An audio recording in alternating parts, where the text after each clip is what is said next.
Right now, it's still kind of chilly out there. Temperatures. We already have a very pretty sunrise that's underway, and we are going to see a lot of sunshine out there for today.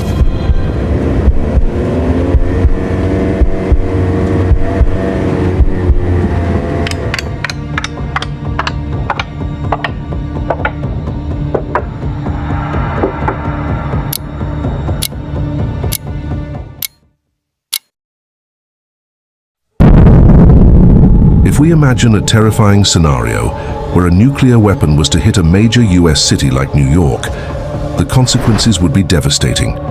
Not just for New York, but for the whole world. Today, we'll explore the domino effects of what could happen if this nightmare became a reality tomorrow. From the immediate impact to the long-term effects, we'll take a look at the potential devastation and how it would change our world forever. What would happen if a bomb like Little Boy, the atomic bomb dropped on Hiroshima, was detonated in New York City? Little Boy had an explosive yield of approximately 15 kilotons of TNT. When it was dropped on Hiroshima, it resulted in catastrophic destruction and loss of life. If a similar bomb were to hit Manhattan, the impact would be similarly devastating, but on a much larger scale due to the city's density and population. The explosion would create an intense fireball, vaporizing everything within a radius of about 200 meters or 650 feet. Skyscrapers, buildings, and people within this zone would be instantly incinerated. The blast wave would then radiate outwards, causing severe damage to structures up to 340 meters or over 1,000 feet away, shattering windows and collapsing buildings. Heavily built concrete buildings are severely damaged or demolished. Fatalities approach 100%. The immediate death toll would certainly be in the tens of thousands, if not more. Beyond the immediate blast zone, the heat and firestorm would cause widespread fires, engulfing large parts of the city. The intense heat would cause third-degree burns to people within 11 square kilometers or 4.4 square miles from ground zero. Third-degree burns extend throughout the layers of skin and are often painless because they destroy the pain nerves. They can cause severe scarring or disablement and can require amputation. The fallout, radioactive debris lifted into the atmosphere by the explosion, would spread out over a much larger area, carried by wind patterns. This radioactive fallout would contaminate the environment, making it hazardous for survivors and first responders. Emergency services would be overwhelmed, and the scale of destruction would make rescue efforts nearly impossible. Hospitals would be flooded, and the city's infrastructure would be shattered. The psychological impact on survivors would be enormous, and the city would face a long, difficult path to recovery, if recovery were even possible. However, such a scenario with a Little Boy atomic bomb detonating in New York is extremely unlikely. Only if terrorists could somehow get their hands on such a weapon could it happen, but the likelihood of that is very low.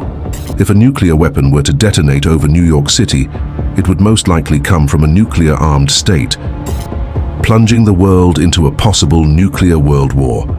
While New York City is a symbolic and economic hub, it lacks significant military targets, making it less likely to be a primary target in a nuclear conflict. Washington, D.C., with its concentration of political and military leadership, or U.S. nuclear silos, aimed at crippling the nation's nuclear arsenal, are more probable targets. Striking these locations would aim to dismantle the U.S. command structure and reduce its retaliatory capabilities. However, there is an incentive to deliberately target densely populated areas like New York to maximize civilian casualties and cause widespread panic and destabilization, a strategy known as counter-value targeting. This approach aims to break the enemy's will to fight by inflicting massive civilian and infrastructural losses. The US and Russia possess the world's largest nuclear arsenals, remnants of the Cold War's arms race.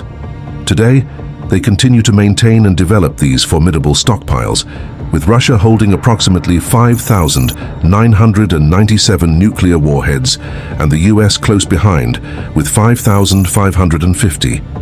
These numbers alone are staggering, but the modern capabilities of these weapons make the situation even more alarming.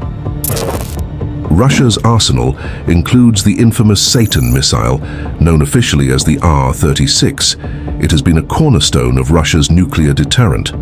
However, it is the newer RS-28 Sarmat that truly represents the terrifying potential of modern nuclear technology.